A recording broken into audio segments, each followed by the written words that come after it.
요한복음 20장입니다. 1절부터 10절까지 말씀입니다.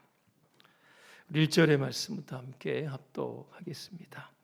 안식 후 첫날 일찍이 아직 어두울 때에 막달라 마리아가 무덤에 와서 돌이 무덤에서 옮겨진 것을 보고 시몬 베드로와 예수께서 사랑하시던 그 다른 제자에게 달려가서 말하되 사람들이 주님을 무덤에서 가져다가 어디 두었는지 우리가 알지 못하겠다 하니 베드로와 그 다른 제자가 나가서 무덤으로 갈새 둘이 같이 다름질하더니 그 다른 제자가 베드로보다 더 빨리 달려가서 먼저 무덤에 이르러 구부려 세마포 놓인 것을 보았으나 들어가지는 아니하였더니 시몬 베드로는 따라와서 무덤에 들어가 보니 세마포가 놓였고 또 머리를 쌌던 수건은 세마포와 함께 놓이지 않고 딴 곳에 쌌던 대로 놓여 있더라. 그때야 무덤에 갔던 그 다른 제자도 들어가 보고 믿더라. 그들은 성경에 그가 죽은 자 가운데서 다시 살아나야 하리라 하신 말씀을 아직 알지 못하더라. 이에 두 제자가 자기들의 집으로 돌아가니라. 아멘. 오늘 부활하신 예수님이라고 하는 주제로 말씀드리겠습니다. 할렐루야. 아멘. 여러분과 인사하겠습니다. 예수님이 부활하셨습니다. 오늘 부활절 연합예배 홍보 영상 2분짜리입니다. 먼저 시청하시겠습니다. 2026 대구 부활절 연합예배. 매년 수만 명이 운집하는 전국 최대 규모의 연합예배 대구 부활절 연합예배가 오는 4월 5일 주일 오후 2시 30분 대구 스타디움에서 열립니다. 대구 기독교 총연합회 주최로 마련된 이번 예배에 세대와 교단을 넘어 함께 예수 그리스도의 부활을 선포합시다. 지금은 우리가 하나님을 찾아야 할 때입니다. 지금은 우리가 부활하신 예수님을 만나야 할 때입니다. 우리 기독교의 힘은 함께 모일 때 강력하게 나타납니다. 4월 5일 부활절 오후 2시 30분 우리가 함께 모여 부활의 기쁨과 가슴 벅찬 소망을 노래합시다. 2026 대구 부활절 연합예배 주제는 부활의 능력으로 회복과 부흥을. 이날 안산 동산교회 김인중 원로 목사가 회복의 말씀을 전하고 온 세대가 함께 모여 대구의 부흥을 위해 뜨겁게 기도합니다. 또한 다채로운 찬양 공연과 수만 명이 함께 외치는 할렐루야 찬양까지 대구 스타디움을 가득 채울 부활의 선언이 대구에 울려 퍼집니다. 부활절은 예수님께서 사망 권세를 이기시고 다시 살아나신 날입니다. 부활절은 꽁꽁 얼었던 땅에서 새싹이 돋아나듯 새로운 생명과 희망이 다시 피어나는 날입니다. 부활절은 처절한 고난과 시련을 겪고 있는 분들에게 다시 일어설 수 있는 영적인 힘을 공급받는 날입니다. 4월 5일 주일 오후 2시 30분에 대구 스타디움으로 모여주십시오. 부활의 주님이 여러분을 기다리고 계십니다. 대구가 회복되고 부흥하는 대구 부활절 연합예배 그 역사의 현장에 여러분을 초대합니다. 영상 괜찮게 나왔나요? 제가 요즘 어디를 가든 저를 이렇게 소개하고 있습니다. 대기총 대표 회장으로 섬기고 있는 최성주 목사입니다. 봉산 성결교회를 섬기고 있습니다. 이번 부활절 연합예배 많이 참여해 주십시오. 아마 수백 번 얘기했을 겁니다. 그죠? 모든 집회, 행사에 가서 제가 이런 얘기를 했습니다. 지난 금요일 극동방송 오전 7시에 좋은 아침입니다. 혹시 들으신 분 계시나요? 안 계시죠? 제가 거기에 나가서도 동일하게 이제 소개를 하고 좀 많이 참여해 주십시오. 또 이렇게 부탁의 말씀을 드렸습니다. 대기총의 가장 큰 행사가 바로 부활절 연합 여러분 예배입니다. 저는 2월 달부터 각 분과장들을 선정을 하고 지금까지 잘 준비했습니다. 어제는 현장에 가서 오전에 비가 온 거 아시죠? 세팅하는데 조금 시간이 걸렸지만 오후에 잘 리허설까지 잘 준비가 됐습니다. 이 대구 부활절 예배는 전국에서 가장 많이 모이는 여러분 예배입니다. 몇 명 모이죠? 예? 3, 5천 명이요? 약 2만 명 정도 여러분 모입니다.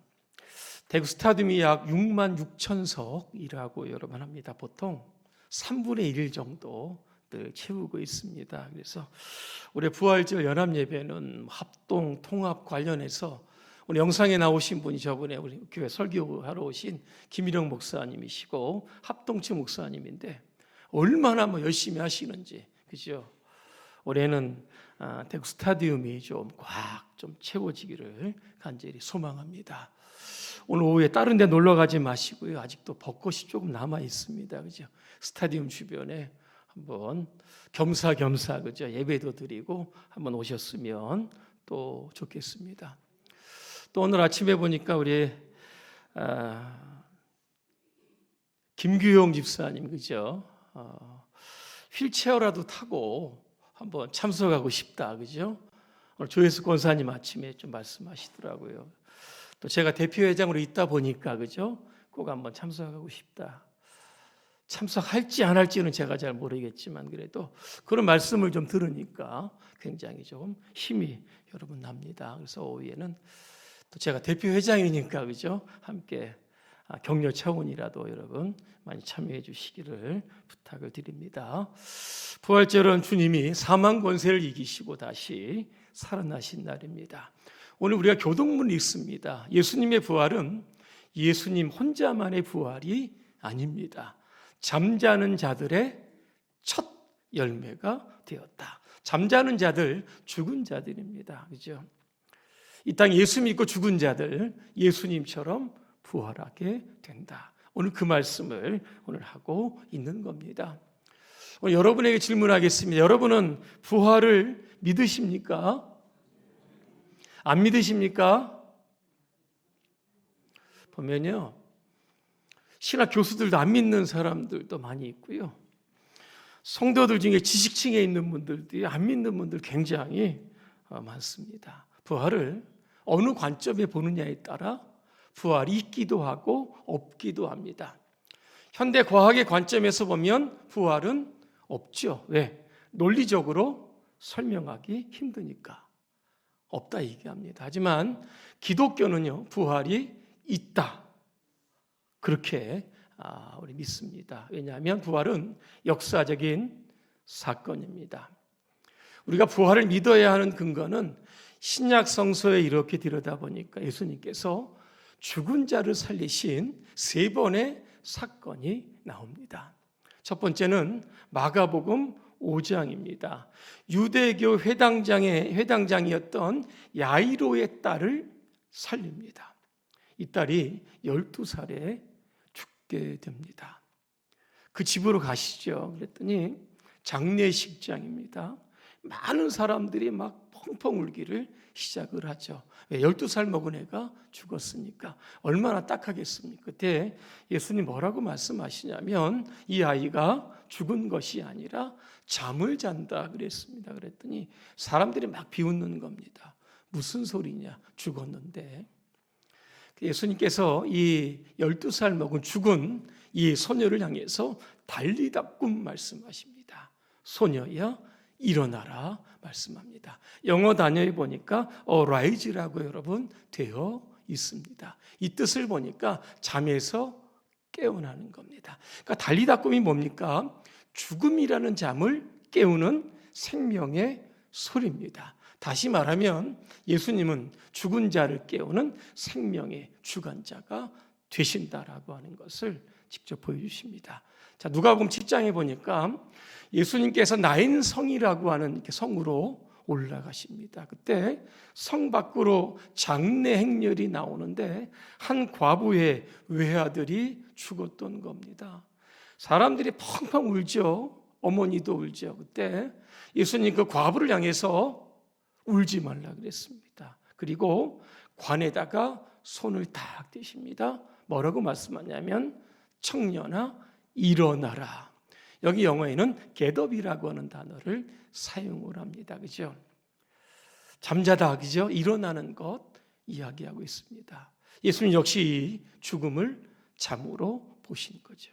이 잠을 깨우신 역시 생명의 주관자 예수님이심을 보여주신 겁니다. 요한복음 11장입니다. 이 베다니아에 사는 나사로가 병들어 죽습니다. 장례를 치릅니다. 4일이 지납니다. 시신에서 냄새가 났다 그랬습니다. 예수님 나사로의 무덤으로 가십니다. 그리고 큰 소리로 나사로의 이름을 부르십니다. 나사로야 나오라. 영어로 보니까 come out 되어 있습니다. 죽은 나사로가 나사로야 나오라고 하는 생명의 소리를 들었던 겁니다. 그죠? 온몸이 배에 동인 채로 그죠? 무덤 밖으로 나왔다. 예수님 말씀하시죠? 풀어놓아 다니게 하라 말씀하고 계십니다. 그죠? 오늘 이 세 사건의 공통점이 무엇일까? 죽음은 잠이죠. 깨어난다라고 하는 겁니다. 누가 깨우십니까? 예수님이 깨우시는 겁니다. 그래서 기독교는 부활을 믿는 겁니다. 자, 오늘 본문에 보니까 세 사람이 나옵니다. 첫째는 막달라 마리아가 나옵니다. 또 하나는 베드로가 나옵니다. 또 하나는 누굽니까? 누가 나올까요? 제가 나올까요? 누가 나오죠? 주님이 사랑하시는 제자 요한이 여러분 나옵니다. 제 1부 때 얘기했습니다. 이 세 사람의 공통점이 뭐냐? 제가 물었습니다. 혹시 여러분 아십니까?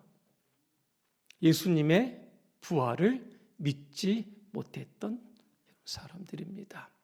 오늘 배경을 보니까 예수님께서 안식 후 첫날이죠. 지금 이야기하면 주일 새벽입니다. 이 막달라 마리아가 무덤을 향해서 열심히 여러분 달려갑니다. 그죠? 왜 달려갔을까? 부활하신 주님을 만나기 위해서 달려간 것이 아니라 예수님의 시신에 향품을 바르기 위해서 달려갔던 겁니다. 우리가 아는 것처럼 예수님 금요일 오후 3시에 운명하셨습니다. 유대인의 안식일은 금요일 해질녘부터 시작이 되죠. 한 3시간 정도밖에는 남지 않았습니다. 빠른 시간 내에 예수님의 장례를 치루어야 합니다. 근데 문제가 많이 생겼죠. 무덤이 없죠. 향품이 없는 겁니다. 그때 하나님이 두 사람을 보내줍니다. 아리마대 요셉, 여러분 기억하실 겁니다. 이 사람이 와가지고요, 내 무덤을 예수님께 드리겠다 그랬습니다. 또 하나 니고데모가 왔습니다. 시신의 발을 향품을 가지고 또 왔습니다. 그렇게 해서 예수님의 무덤을 누가 여러분 장례했을까 궁금하지 않으십니까? 저만 궁금한가요? 아리마대 요셉이죠. 니고데모죠. 오늘 찾아왔던 오늘 막달라 마리아와 두 여인이 나옵니다. 한 5명이서 예수님의 장례를 급하게 처리를 여러분 했던 겁니다.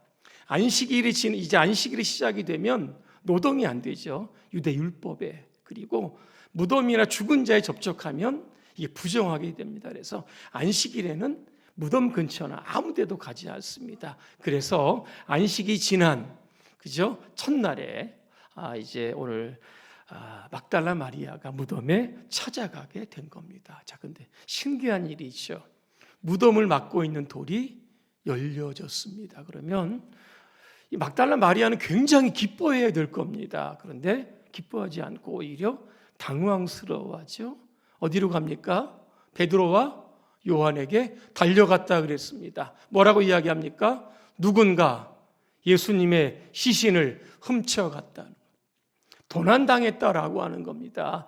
그랬더니 두 제자가 가만히 있겠습니까? 그죠? 베드로는 성격이 급한데 두 제자가 열심히 달려옵니다. 요한이 먼저 좀 빨리 도착을 합니다. 그렇죠? 요한은 도착했어도 나중에 무덤 안으로 들어간 것은 베드로가 이렇게 들어가게 되었다. 그죠? 이렇게 막달라 마리아도 그렇고 베드로도 그렇고 요한도 그렇습니다. 빈 무덤을 이렇게 들여다보았죠. 어떤 생각을 합니까? 예수님의 시신이 도난당했다. 부활했다라고 하는 생각은 하지 못했던 것. 어떻게 알 수 있을까? 9절에 나옵니다. 그들은 성경에 그가 죽은 자 가운데서 다시 살아나야 하리라 하신 말씀을 아직 알지 못하더라 그랬습니다. 그렇죠? 자, 근데 우리는요, 오늘 본문을 보면 예수님이 부활하셨다. 분명하게 알 수 있는 두 가지 힌트가 있습니다. 하나는 빈 무덤이죠. 그죠?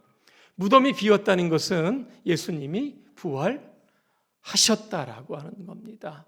예수님 부활하신 이후에, 그죠? 수많은 사람들 만나 주시죠. 이게 바로 부활하신 증거입니다. 자, 또 하나 말씀드립니다. 오늘 6절과 7절을 우리가 주목해서 깊이 이 말씀을 묵상해야 합니다. 제가 읽어드립니다. 시몬 베드로도 따라 들어가 보니 세마포가 놓였고 또 머리를 쌌던 수건은 세마포와 함께 놓이지 않고 쌌던 대로 놓여 있더라. 딴 곳에 쌌던 대로 놓여 있더라. 다른 번역에 보니까 딴 곳에 개켜 있더라. 또 이렇게 예전의 성경에 보니까 이렇게 표현이 되어 있어요. 세마포가 뭡니까? 요즘에 수의 여러분 아니겠습니까? 그죠? 아마 수의를 아마 입혔겠죠. 머리에 수건을 아마 감쌌을 겁니다. 여러분 여러분 상상력을 한번 동원해 보시기를 바랍니다. 근데 세마포가요 그대로 놓였다는 겁니다. 무슨 이야기일까? 이게 개켜 있지 않다는 거죠. 시신을 감쌌던 형태가 유지된 채 놓여 있었다는 겁니다. 마치 몸이 빠져나간 자리만 남은 그러한 모습이었다라고 하는 겁니다. 만약에 마리아의 추정대로 누군가 예수님의 시신을 훔쳐갔다고 하면 어떻게 되었을까? 그죠?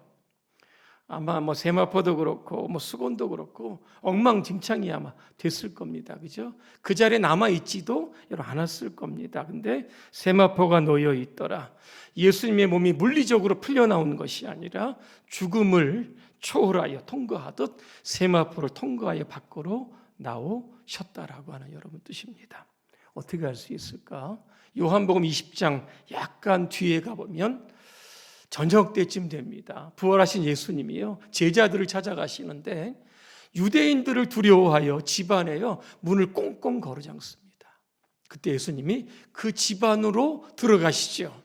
누가 열어주는 것도 아닌데 깜짝 놀랍니다. 예수님 뭐라고 말씀하십니까? 너희에게 평강이 있을지어다. 제자들을 안심시키는 장면이 나옵니다. 자, 부활하신 예수님은요 시간과 공간을 초월하십니다. 이 몸을 가리켜서 오늘 성경에 보니까 신령한 몸이었다. 이렇게 표현을 하고 있다는 겁니다. 세마포, 수의, 수건 이것은요 죽음의 흔적입니다. 하지만 예수님은 그것을 통과하여 세상 밖으로 나오셨습니다. 주님이 직접 부활의 증거를 증명하셨다라고 하는 겁니다. 그럼에도 불구하고 오늘 막달라 마리아도 그렇고 오늘 베드로도 그렇고 요한도 그렇고 믿지 못하는 겁니다. 주님은요 무덤 밖에서요 울고 있습니다. 누가 예수님의 시신을 훔쳐갔을까? 그 울고 있는 마리아를 향해서 이름을 딱 부르시는 장면이 나옵니다. 마리아야 이렇게 부르니까 마리아가요 랍오니 이렇게 얘기했습니다. 선생님 이렇게 하면서 둘이 이렇게 대화하는 장면이 나오고 있습니다. 부활하신 예수님, 부활을 믿지 못하는 마리아에게 직접 찾아오셔서 그의 이름을 부르시면서 부활을 확증해 주셨다라고 하는 겁니다. 이게 바로 복음 여러분입니다. 오늘 이 시간 부활의 주님이 저와 여러분들을 찾아와 주셔서 각자의 이름을 한번 크게 불러주셨으면 좋겠습니다. 그때 우리는 마리아처럼 라보니, 그죠? 그때 마리아가 예수님 이렇게 했으면 얼마나 좋았을까, 그죠? 그런 생각도 조금 해봅니다. 부활하신 주님과의 직접적인 만남, 그죠? 부활의 여러분 우리가 체험을 통해서 오늘 시대에 부활의 능력으로 여러분의 삶에 큰 승리가 있으시기를 주님의 이름으로 축복합니다. 기도하겠습니다. 사망 권세를 이기시고 부활하신 주님, 이 시간 우리를 찾아와 주시옵소서. 우리의 이름을 불러 주시옵소서. 부활의 주님을 만나게 하시고 그 능력을 경험하게 하여 주시옵소서. 예수님의 이름으로 기도합니다. 아멘.